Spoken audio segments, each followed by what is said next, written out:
और आज हिमाचल प्रदेश का बजट भी बतौर वित्त मंत्री सीएम सुखविंदर ठाकुर की तरफ से पेश किया जा रहा है। बड़ी खबर आप तक पहुंचा रहे। देखने वाली बात होगी कि सुखविंदर ठाकुर के पिटारे से आज क्या कुछ निकलता है। और आपको ये बता दें कि बजट से पहले भी सीएम ने माता का आशीर्वाद भी लिया था। चलिए आपको सीधा लेकर चलते हैं हिमाचल विधानसभा। का सामना करना पड़ रहा है और इसका असर महंगाई पर भी पड़ रहा है। कुछ के लिए यह केवल अस्थायी ठहराव है, जबकि मैं इसे दीर्घकालीन चुनौती के रूप में देख रहा हूं। इन सब चुनौतियों के बीच हमारा प्रदेश और भी अधिक प्रभावित हुआ है। एक और जो हमें देह है वह मिल नहीं रहा, जैसे पीडीएनए, बीबीएमबी का शेयर, एनपीएस शेयर के रूप में राज्य सरकार और सरकारी कर्मचारियों का लगभग 9,000 करोड़ का फंड केंद्र एनएसडीएल से लेना शेष है। जीएसटी कंपनसेशन पहले ही बंद है और दूसरी ओर अब रेवेन्यू डेफिसिट ग्रांट की टेपरिंग से साल दर साल गिरावट जारी है। वैट के स्थान पर जीएसटी लागू करके व जीएसटी कंपनसेशन देने के बाद भी राज्य सरकार को वर्ष 2023-24 तक कुल 9,478 करोड़ का राजस्व घाटा हुआ है। आरडीजी के मामले में भी ऐसा ही हुआ है और मेरी नजर में आरडीजी कोई ग्रांट नहीं है। आरडीजी एक प्रकार का पोस्ट डेवल्यूशन कंपनसेशन है उन प्रदेशों के लिए जो मूलतः रेवेन्यू डेफिसिट इकाइयां हैं तथा जिनका गठन किसी आर्थिक स्वायत्ता या आत्मनिर्भरता के आधार पर नहीं अपितु इन क्षेत्रों की जन आकांक्षाओं को पूरा करने के लिए हुआ है। हिमाचल प्रदेश एवं अन्य पहाड़ी राज्य इसलिए स्पेशल कैटेगरी के राज्य माने गए हैं। योजना आयोग के बंद होने व पिछले 10 सालों में भारत सरकार द्वारा हर योजना व वित्तीय सहायता में तरह तरह की शर्तें लगातार लगाए जाने के कारण हम आर्थिक दृष्टि से उपेक्षित होते जा रहे हैं। सदन में माननीय नेता प्रतिपक्ष इस बात से पूर्णतः अवगत है कि 15वें वित्त आयोग की सिफारिशों के कारण 2021-22 से 2025-26 के दौरान आरडीजी पिछले 5 वर्षों में तेजी से गिरी है। 14वें वित्त आयोग की सिफारिश पर 5 वर्षों 2015-16 से 2019-20 के लिए आरडीजी के रूप में हमें 40,624 करोड़ में मिले, अर्थात इन 5 वर्षों में हर वर्ष में हमें लगभग 8,000 करोड़ रुपए की आरडीजी मिली। 14वें वित्त आयोग की तुलना में 15वें वित्त आयोग में प्रदेश को मिलने वाली आरडीजी 40,624 करोड़ रुपए से घटकर 37,199 करोड़ रुपया हो गई, जो कि यदि मुद्रास्फीति को ध्यान में रखे तो यह आज 30,000 करोड़ रुपए के आसपास बनती है। सदन को इस बात का भी आश्चर्य होगा कि 15वें वित्त आयोग में कुछ ऐसे कारणों से जो बिल्कुल तर्कसंगत नहीं है 2021-22 से 2025-26 तक लगातार हर वर्ष आरडीजी कम की गई। 2021-22 में यह ग्रांट 10,949 करोड़ रुपए थी। 2022-23 में ये घटकर 9,377 करोड़ रुपए हो गई, जबकि 2023-24 में यह फिर गिरी और 8,058 करोड़ रुपया रहेगी।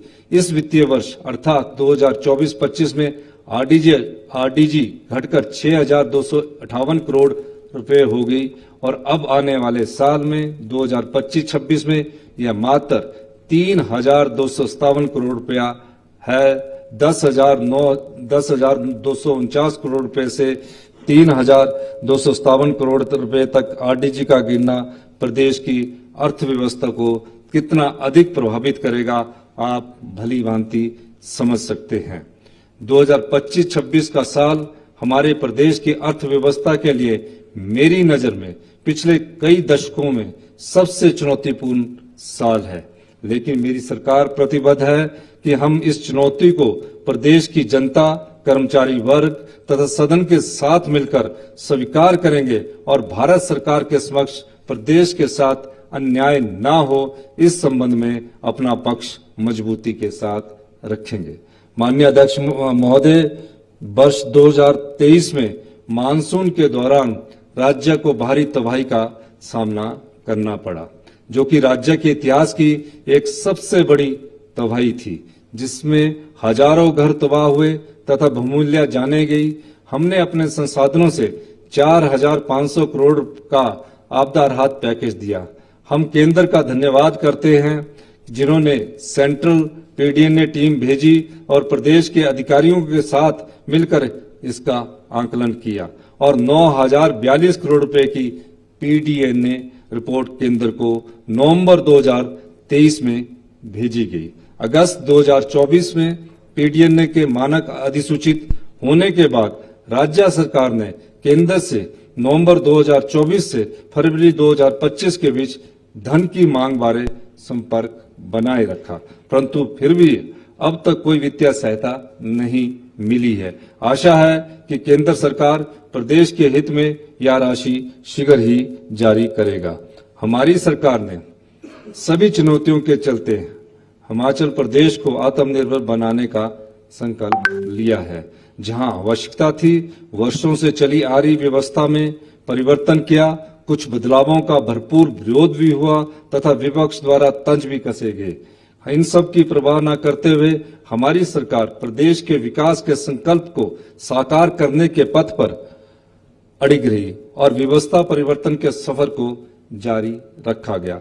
गत 2 वर्षों में प्राकृतिक आपदाओं के दौरान सरकार द्वारा किए कार्य, जिसका प्रत्यक्ष उदाहरण है, हम हिमाचल प्रदेश में विकास के कार्यों को ना तो रुकने देंगे, ना ही उसमें कोई कमी आने देंगे, बल्कि हमने जो प्रयास किए हैं उनके कारण विकास के कार्यों में अभूतपूर्व तेजी देखी गई है। हमने न सिर्फ टेंडर की प्रक्रिया को सरल किया, बल्कि लगातार मूल्यांकन के माध्यम से बड़ी परियोजनाओं को निश्चित समय सीमा में धरातल पर उतारने की पहल की है। पिछले 2 वर्षों में लिए गए निर्णयों के सुखद परिणाम आज सामने आने शुरू हो गए हैं। पिछली सरकार द्वारा रिसोर्स मोबिलाइजेशन की ओर कोई विशेष ध्यान नहीं दिया गया, जिससे राज्य पर की कर्ज पर निर्भरता बढ़ी है, परंतु वर्तमान सरकार द्वारा इस दिशा में विशेष कदम उठाए गए हैं। हमारे प्रयासों के परिणाम प्रथम वर्ष 2023-24 में ही आने शुरू हो गए थे। राज्य के सकल घरेलू उत्पाद की दर, जो कि 2022-23 में 6.89% थी, वर्ष 2023-24 में बढ़कर 7.03% हो गई है। राज्य के अपने राजस्व प्राप्ति का कुल राजस्व प्राप्ति में हिस्सा वर्ष 2022-23 में 35.37% से बढ़कर वर्ष 2023-24 में 37.92% हो गया है। इस प्रकार से राज्य के अपने राजस्व और कुल खर्चे की दर, जो कि वर्ष 2022-23 में 24.99% थी, वर्ष 2023-24 में बढ़कर 27.54% हो गई है। उल्लेखनीय है कि वर्ष 2022-23 की तुलना में वर्ष 2023-24 में विभिन्न मदों की आय में संतोषजनक वृद्धि दर्ज हुई है।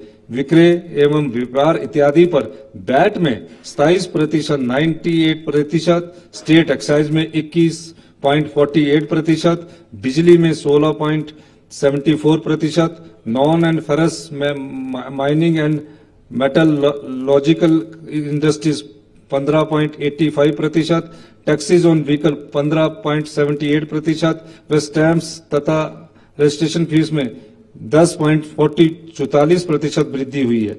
इसके अतिरिक्त वर्तमान सरकार द्वारा बिजली के उपयोग पर दी जाने वाली सब्सिडी का भी युक्तिकरण किया गया है, जिसके तहत साधन संपन्न लोगों द्वारा स्वेच्छा से सब्सिडी को छोड़ा जा रहा है और साथ ही इससे सरकार के संसाधनों पर दूरगामी प्रभाव पड़ेगा। अध्यक्ष महोदय, मुझे आपके माध्यम से इस सदन को सूचित करते हुए प्रसन्नता हो रही है कि वित्तीय वर्ष 2023-24 में स्टेट एक्साइज ड्यूटी और वैट में 867 करोड़ रुपए की वृद्धि हुई है।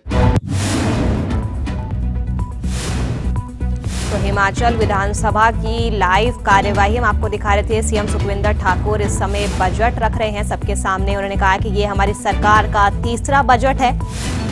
बजट में हर वर्ग का ध्यान रखा गया है, ये कहना है सीएम सुखविंदर ठाकुर का। ये बजट आर्थिक स्थिति में सुधार भी लाएगा। 2021 से हर साल आरडीजी में गिरावट जारी है। जीएसटी कंपेंसेशन से 9,078 करोड़ का घाटा भी हुआ है। मॉनसून में भी हमें काफी ज्यादा नुकसान का सामना करना पड़ा।